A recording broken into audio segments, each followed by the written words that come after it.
द्रास लद्दाख का एक छोटा लेकिन बहुत ही महत्वपूर्ण कस्बा है जो अपनी अत्यधिक ठंडी जलवायु के लिए जाना जाता है।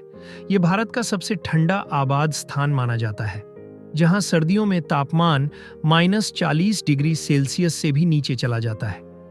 इस जगह को ठंडी हवाओं की भूमि भी कहा जाता है, क्योंकि यहाँ तेज और बर्फीली हवाएं लगातार चलती रहती हैं। द्रास केवल एक स्थान नहीं, बल्कि प्रकृति के चरम रूप का एक बेहतरीन उदाहरण है। द्रास लद्दाख के कारगिल जिले में स्थित है और यह प्रसिद्ध श्रीनगर लेह राजमार्ग पर पड़ता है। ये जोजिला दर्रे के बिल्कुल पास है, जो कश्मीर घाटी को लद्दाख से जोड़ता है। इसकी ऊंचाई लगभग 3,300 मीटर है, जो इसे एक उच्च ऊंचाई वाला क्षेत्र बनाती है। यह स्थान अपनी भौगोलिक स्थिति के कारण ऐतिहासिक और सैन्य दृष्टि से भी महत्वपूर्ण है। द्रास एक संकरी घाटी में बसा हुआ है, जिसे चारों तरफ से पहाड़ों ने घेर रखा है। ये पहाड़ ठंडी हवा को बाहर निकलने नहीं देते, जिससे ठंडी हवा यहाँ फंस जाती है। इसी वजह से तापमान बहुत तेजी से गिर जाता है, खासकर रात के समय। ये भौगोलिक स्थिति द्रास को स्वाभाविक रूप से एक अत्यधिक ठंडा क्षेत्र बना देती है। यहाँ का मौसम बहुत ही कठोर होता है, खासकर सर्दियों के मौसम में, जब लगातार बर्फबारी होती रहती है। दिसंबर से फरवरी तक यहाँ तापमान -45 डिग्री सेल्सियस तक रिकॉर्ड किया गया है, जो इसे दुनिया के सबसे ठंडे आबाद स्थानों में शामिल करता है। गर्मियों में मौसम थोड़ा सामान्य हो जाता है और तापमान 15 से 20 डिग्री सेल्सियस के बीच रहता है। यह मौसमी बदलाव द्रास की जिंदगी को काफी चुनौतीपूर्ण बना देता है। द्रास की अत्यधिक ठंड का मुख्य कारण इसकी ऊंचाई और घाटी की संरचना है। यहाँ साइबेरियाई हवाओं का भी गहरा प्रभाव पड़ता है, जो तापमान को और नीचे ले जाती हैं। बर्फ की परत और सूखी हवा भी गर्मी को बनाए नहीं रख पाती।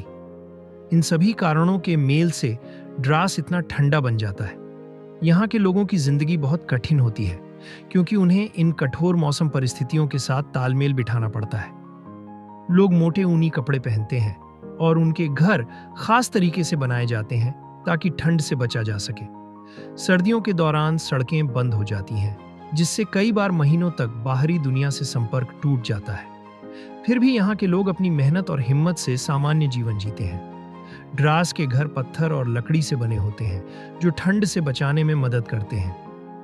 दीवारें मोटी होती हैं और खिड़कियां छोटी रखी जाती हैं ताकि गर्मी बाहर न निकले। गर्म रखने के लिए बुखारी नाम के पारंपरिक हीटर का इस्तेमाल किया जाता है। यह घरों की बनावट स्थानीय पर्यावरण के अनुसार पूरी तरह अनुकूल होती है। द्रास के लोग अधिकतर दर्द समुदाय से संबंधित हैं और यहाँ की स्थानीय भाषा शीना है। यहाँ की संस्कृति पर कश्मीर और लद्दाख दोनों का प्रभाव देखा जा सकता है। लोग सरल और मिलनसार स्वभाव के होते हैं और अपनी परंपराओं को बनाए रखते हैं। यहाँ का जीवन प्रकृति के साथ गहराई से जुड़ा हुआ है। द्रास में खेती सीमित होती है, क्योंकि यहाँ का मौसम अधिकतर समय ठंडा रहता है। खेती केवल गर्मियों में होती है, जब बर्फ पिघलती है। लोग जौ, गेहूं और कुछ सब्जियां उगाते हैं, जो उनकी जरूरतों को पूरा करती हैं। सर्दियों के लिए पहले से ही भोजन को इकट्ठा करके सुरक्षित रखा जाता है। द्रास का ऐतिहासिक महत्व बहुत अधिक है, खासकर कारगिल वॉर के बाद। युद्ध के दौरान यह क्षेत्र एक प्रमुख रणभूमि बन गया था, जहां भारतीय सेना ने अपनी बहादुरी का परिचय दिया।